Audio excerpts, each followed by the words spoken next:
I let my nuts hang, right?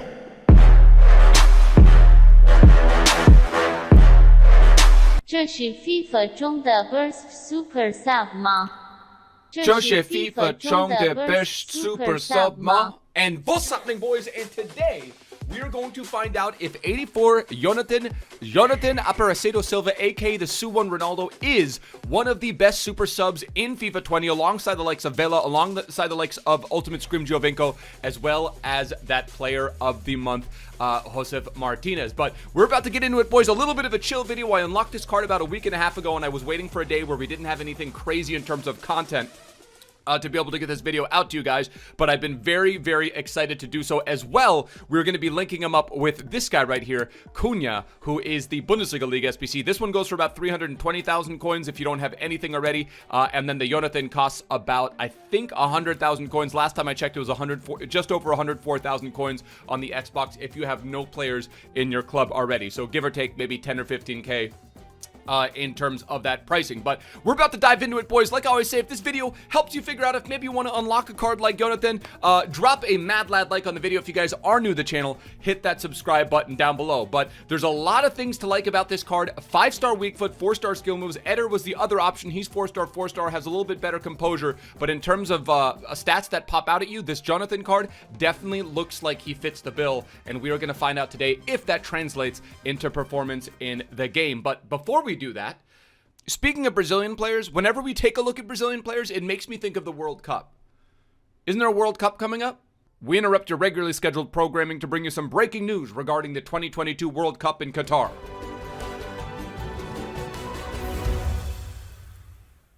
So you guys know how we love to on the channel analyze flags, and anytime there's a World Cup, there's so much hype around it. And today I am honored to say that we are one of the few, we have been one of the hand-selected few, alongside the likes of ZwebackHD Gamer, to reveal the 2022 Qatar World Cup emblem, and I'm very, very excited to do it. So you guys that have been following the channel for a while know that I absolutely live and die for the World Cup. I don't have a club, I don't have a team, I don't have a league really, but whenever the World Cup comes around, I root for Germany. That is the one thing. Anytime there's a World Cup, it is just so incredibly hyped. So I was feeling very, very honored to be one of the chosen to be able to explain some of the intricacies of this beautiful, beautiful emblem. We're gonna dive right into it. Now, the first thing you're gonna notice at the top of the emblem is the flow of the shawl. Now, the shawl is very symbolic and representative of the Middle East. It is used very widely in the Middle East, and you can see on the top of the emblem there's a little ripple, or you would say the flow of the shawl, and the top represents the elegant movement of the shawl, which is worn around the world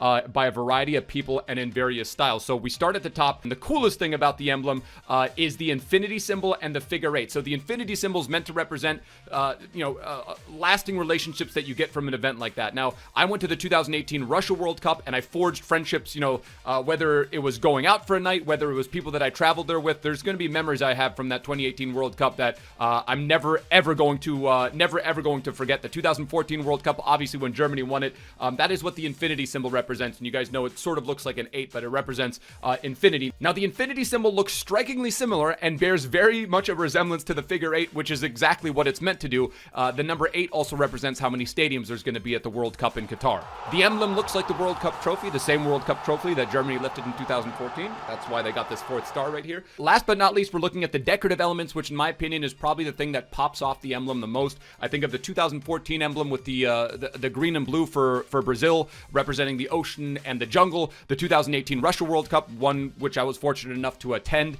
the Belgium-Brazil match, and that one represented very much the Russian art. And then I feel like this one is very representative of the heritage, obviously, as we're learning here as well, of the heritage of Qatar and the Middle Eastern culture, which is obviously something they're trying to convey. That is going to do it for this video. Inside of the video, breaking down the 2022 Qatar World Cup emblem. You guys let me know what you think about it in the comment section below. If we dive into the stats of his card, you're going to see that there's some pretty incredible stats here. 87 acceleration, 86 sprint speed, so I would say that's definitely above average. In terms of shooting stats, he's not only got distance shooting with 83 and then 86 shot power, which was the big dilemma for me because I want to get that composure jacked off. So we want to use the sniper, but in the same sense, I wanted to try to get the maybe the Deadeye or marksman on him to see if we could maybe get those long shots off. Dribbling stats are where it gets interesting as well. He's got 86 dribbling, 87 agility, goes up to 90 77 with the sniper chem style, and then balance goes up over 80, and then also composure, like I said, goes up over 80, which was a big reason why I decided to go with the sniper chem style. And of course, we had to link him into Hulk as well. And like I said, we've got this Matheus Cunha, and I like the fact that EA gave us some options of players that are linkable as well. So 2 Brazilians, or at least 1 Brazilian option in the Bundesliga League SBC, and then a Brazilian in the Chinese Super League League SBC. So we have some options, and especially given the fact that these guys are linkable, as you guys can see right here. And if you unlock that Hulk, Jonathan probably looks a lot more attractive. But we're gonna get into a couple matches here, and we're gonna see if these two up top, we can't qualify Cunha as a super sub because he's Bundesliga, but we're gonna see if Jonathan might just be one of the best super subs in FIFA, and we're gonna see if we can continue beasting out with this Brazilian B squad.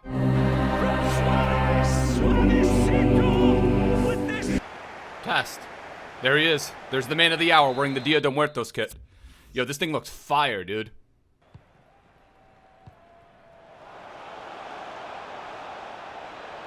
Into the area, Suarez, and he threads it through like a camel through a needle. Genius!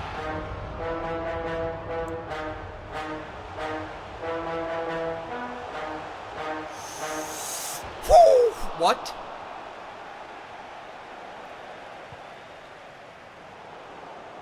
Realistically, how does a keeper have reactions that quick, man? That's like, that should be a save that happens like once every 10 games, dude. Maybe, I mean, maybe this is the 10th game, but how? Nice. Referee, he's not gonna call that, huh?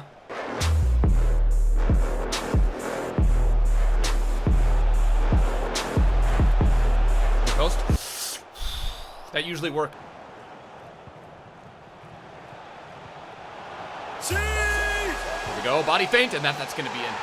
That is going to go into the back of the net 9 times out of 10, and we're on the board with the Suwon Ronaldo. Now, he had the nickname in the K-League Suwon Ronaldo because people said he looks like Cristiano Ronaldo. He looks like Di Maria with his player face, but apparently in real life he looks like Cristiano Ronaldo. I don't see it.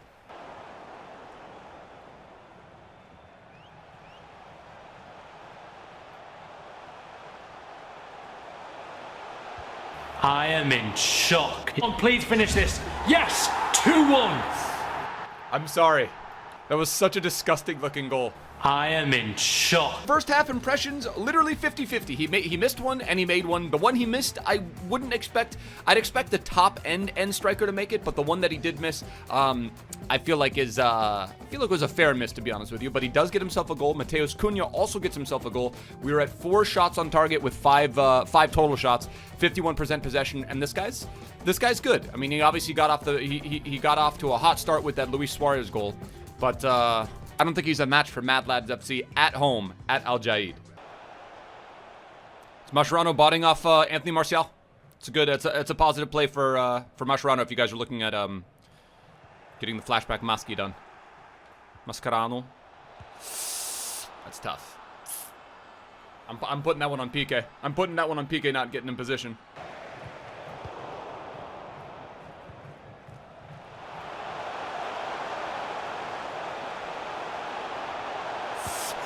He split his... Jonathan! He split the defender's nuts and wasn't able to put that through. He's got 5-star weak foot.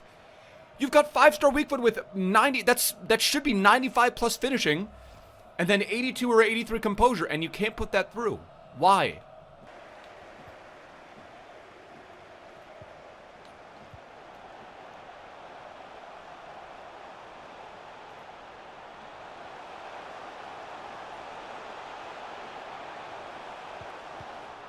Oh, that was it.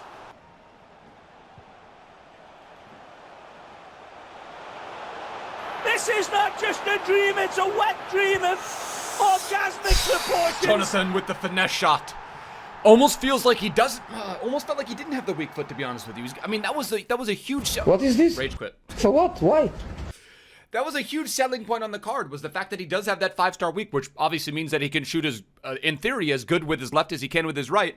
And in a moment where we needed him really, really badly, he missed. But in a moment where we needed him absolutely really badly, he shows up and he gets us the game winner. So 2 goals in a very, very hotly contested match and against a very, very good squad, I should add. He had Bale, his Suarez. Anytime I come up against Suarez, it makes whichever defenders I have, whether it be my Nesta and Pique on the RTG account or over on here with Scream Pique as well, makes it very, very difficult to defend. But Jonathan kicks things off with a 9.1 rating, and it almost could have been perfect. He could have had the Hattie, but just didn't have it in his locker. 24 out of 28 dribbles completed with Cunha, 19 out of 20 dribbles completed with Jonathan, and a very decent first match performance.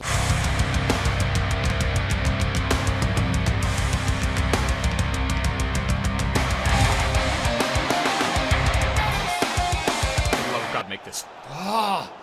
He brought De Gea out. He's got De Gea in net.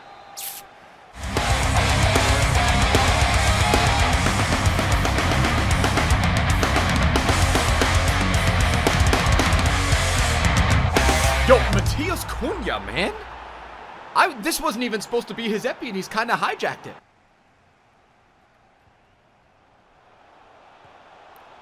Jeez, that's too easy. That's too easy for Özil. And was that off the weak foot too?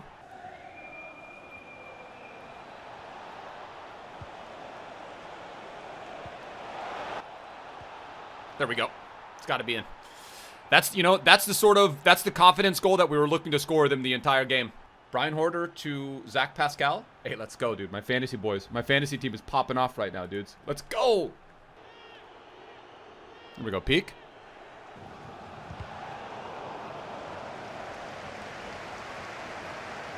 None of you are working as a team!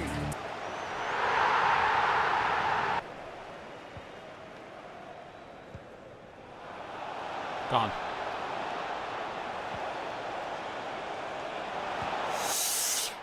Yes! Matheus Cunha, the near post, and honestly, I didn't feel comfortable converting that whatsoever. I didn't feel confident taking that shot, and he uses his left and he puts it through beautifully. I would usually go cross-body there, but I'm trying out the near post, and so far it's worked out for me. It's worked out more often than not. 3-2. Are we going to get back-to-back 3-2 results? Nice.